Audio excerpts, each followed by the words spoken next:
Од полскиот град Торун, утрово во утрински брифинг го вклучуваме Јован Стојовски, кој што е единствен наш представник на Европското сениорско првенство во атлетика во сала. Добро утро, Стојовски. Добро утро, поздрав из хотелска соба 437 од Полска. Во таа 437, дали поради ковид пандемијата во моментов, ајде условно да кажам, си сам или еден поголем тим работи со тебе на новој настап, ново европско првенство?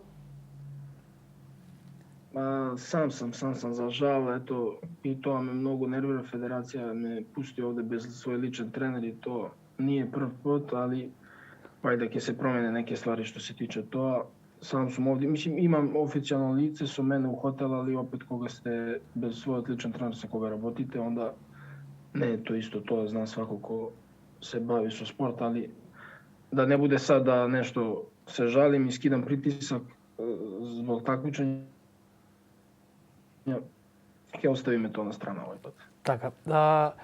Јован, ова европско првенство во сала, пред се морам да прашам, по што се разликува од онаа атлетика на отворени стадиони? Па да, имам голема е разлика.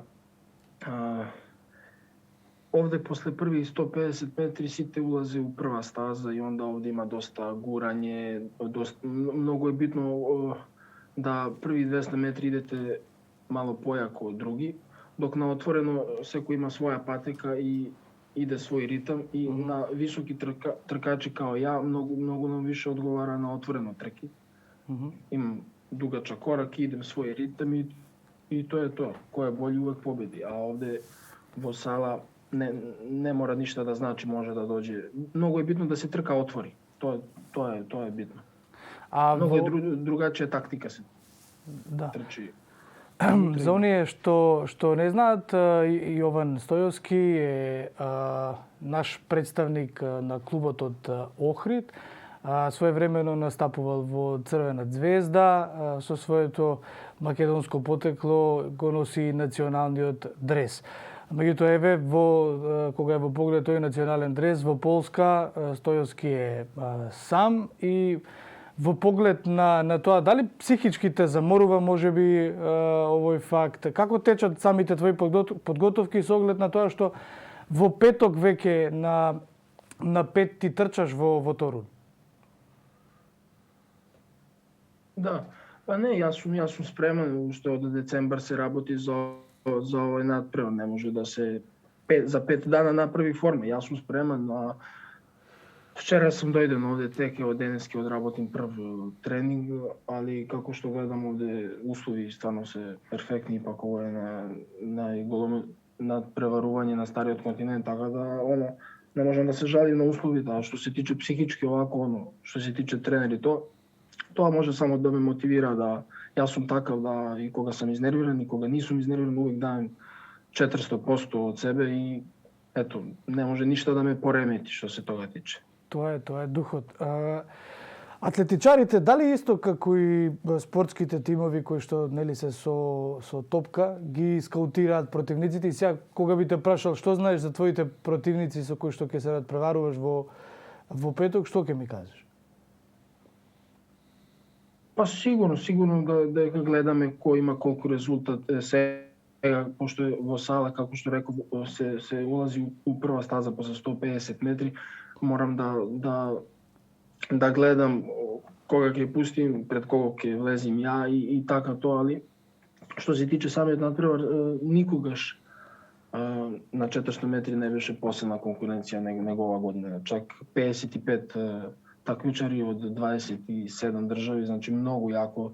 Пред 2 години беше 28 такмичари, сега е 55, значи тоа е дупло, така да, али уште еден мотив више за мене. Да дам се од себе. Предпоставувам дека таквата силна конкуренција надвор доаѓа со она со кој што се надпреваруваш дома и сега ако прашам колку атлетичари имаме ние со кој што можеш да се надпреваруваш во сала? Искрено овде во Македонија нема, Nemam konkurencija niti jedna disciplina sprinterska. Što se tiče ovako u regionu, sigurno дека imam, zato uglavnom trčim ti neki nadprevari vo Srbija i tako taj region, бидејќи ми како Македонија ни немаме сала. Јас цел свој период припремни работим во Србија, тамо и живеем, одатле ми е тренер. Затоа е мало и мешам српски и македонски јазик, ама не е проблем. Се разбираме се. Така да, што се тиче Србија, во Србија имам конкуренција, дефинитивно има еден многу добар дечко Бошко Кијановиќ, со него имам увек добри трки. Прошла неделја изгуби во него за 100 на 400 метри, значи тоа е тоа. Што се тиче Македонија, немам нити еден атлетичар ту да може да ми во спринтерските дисциплини парира, ајде тако да кажем, да никога не омаловажавам. Да. Кога е во прашање пандемијата, морам да те прашам, бидејќи рече од некаде од декември се подготвуваш за овој настап, кога е во прашање целата пандемија и оние локдаун моменти, всушност денови и месеци, повеќе ја зголемија желбата за тоа да се како индивидуа да се подготвуваш или можеби тоа што немаше надпревари и турнири малку те како да речам, ти го земал духот во поглед на трчањето?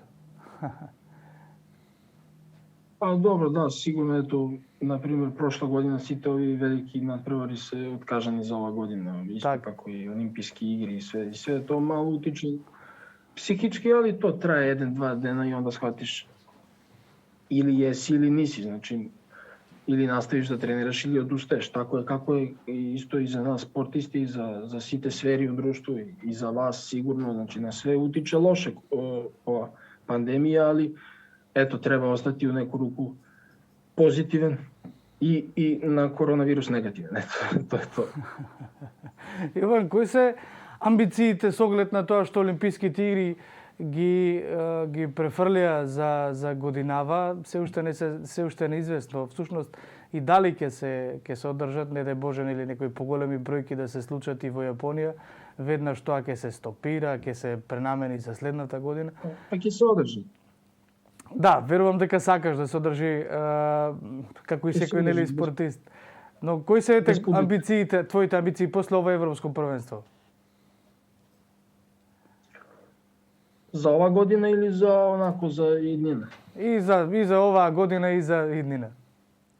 Добро, за ова година сигурно дека главната цел е настап на Олимписки игри во Јапонија, Токио, тоа секако секој спортист тоа сака.